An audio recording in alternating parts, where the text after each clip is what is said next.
Order! Order! You are an incorrigible delinquent at times. Behave yourself, man!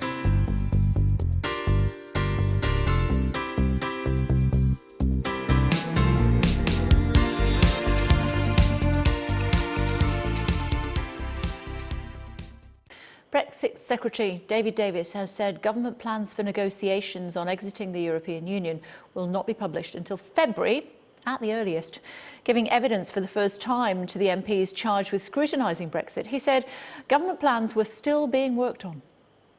The government is now going to publish its plan for the negotiations before Article 50 is triggered. When can we expect to see this?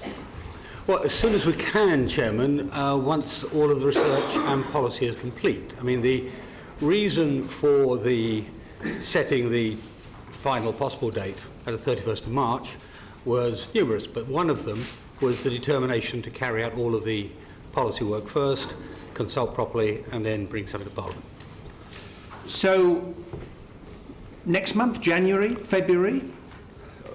It won't be next month. I mean, the policy work is still underway. There are quite a few decisions still to be made.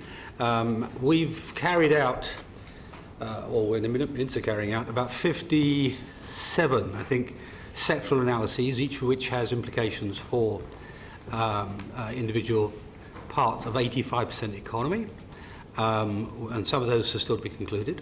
We have work still to be done on justice and home affairs, so there's a fair number of things still to do. So it will be as soon as we're ready. Probably in February or thereabouts. Our political editor Faisal Islam live in Westminster. Is this all leading up to potentially Article 50 being triggered, pushing back to later in the year?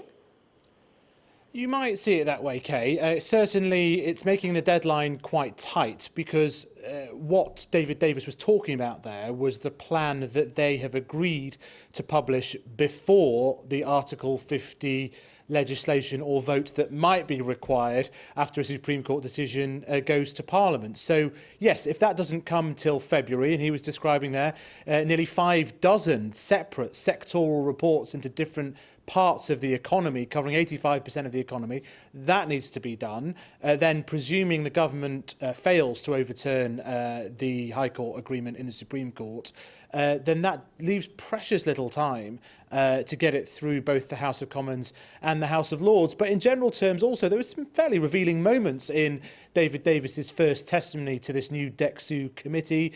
He was talking about the chances of us being in the customs union, the implications for Northern Ireland, whether or not we'd end up paying money into the EU on a permanent, ongoing basis in order to access the single market. Indeed, he ended up likening himself to a chess player, saying that he's only going to reveal the opening gambit, not necessarily the mid-game, nonetheless, and certainly not the end game. So there we go, David Davis, chess grandmaster, hopefully. OK, let's see for now. Thanks very much indeed, Faisal.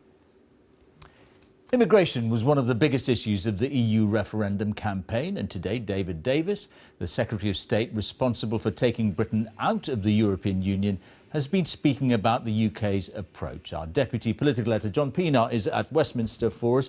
So John, what are we learning about the government's thinking on immigration? Well, George, getting detail about the government's plan for Brexit out of ministers is still like trying to squeeze blood out of a stone. That's partly, and David Davis, talking to MPs today, was frank about this, because they're still working on the plan. When they give more detail, maybe in February of next year, they'll want to keep cards close to their chest, and who knows what a final deal may look like before it's even been through the mincing machine of 18 months or more of negotiations. But one thing that's worrying some in business now is being deprived of key staff, and David Davis had some reassurance about that. There would, he thought, be no intention to deprive business of key talent, or universities of talented students, or for that matter, fruit-picking farms of the fruit pickers that they need, and driving them out of business in that way. There was no detail. It would be up to the Home Secretary and not him. But with so little detail about Brexit available, some in business or in universities or on some of those fruit farms may take some comfort from what David Davis has had to say to MPs today. OK, John, thank you very much. I've been